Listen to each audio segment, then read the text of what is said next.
যারা একটা ভিডিও দেখতে গিয়ে বেশিক্ষণ ভিডিও দেখার না যেতেই কমেন্টস করা শুরু করেন, তাদের ব্রেইনের মধ্যে একটা সমস্যা হয়ে গেছে। সেটাকে মেডিকেলের ভাষায় খুব বড় একটা নাম আছে, ADSD, attention deficit hyper activity disorder. কঠিন শব্দ বাদ দিয়ে সহজ করে বুঝাই দিই। অনেকের মনে হয় না যে আজকে আমি ডাক্তার হব, কালকে মনে হয় বাংলাদেশের বড় প্রধানমন্ত্রী হব, তারপরের দিন মনে হয় যে না আমি খেলোয়াড় হব, তারপরের দিন মনে হয় ইঞ্জিনিয়ার হব। এরকম ভিন্ন ভিন্ন জিনিস মনে হয়। কার কার হাত উঁচু করেন। এইটার মূল কারণ কি জানেন? আপনার একটা জায়গায় ফোকাস করার, একটা জায়গায় লক্ষ্য করে কাজ করার যে ক্যাপাসিটি, সেটা নষ্ট হয়ে গেছে। কাজ করার ক্যাপাসিটি নষ্ট হয়ে গেছে। এবং এটা কি কারণে হইলো সেটা বলি। গোল্ড ফিশের নাম শুনছেন? গোল্ড ফিশ একটা এক রকমের মাছ ধরেন।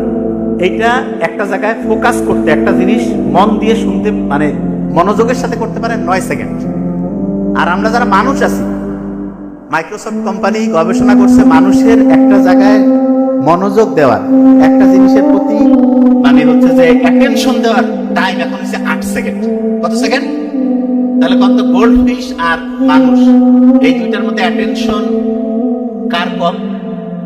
মানুষের 8 সেকেন্ড। আপনার তো মনে হবে যে না আমি তো 8-10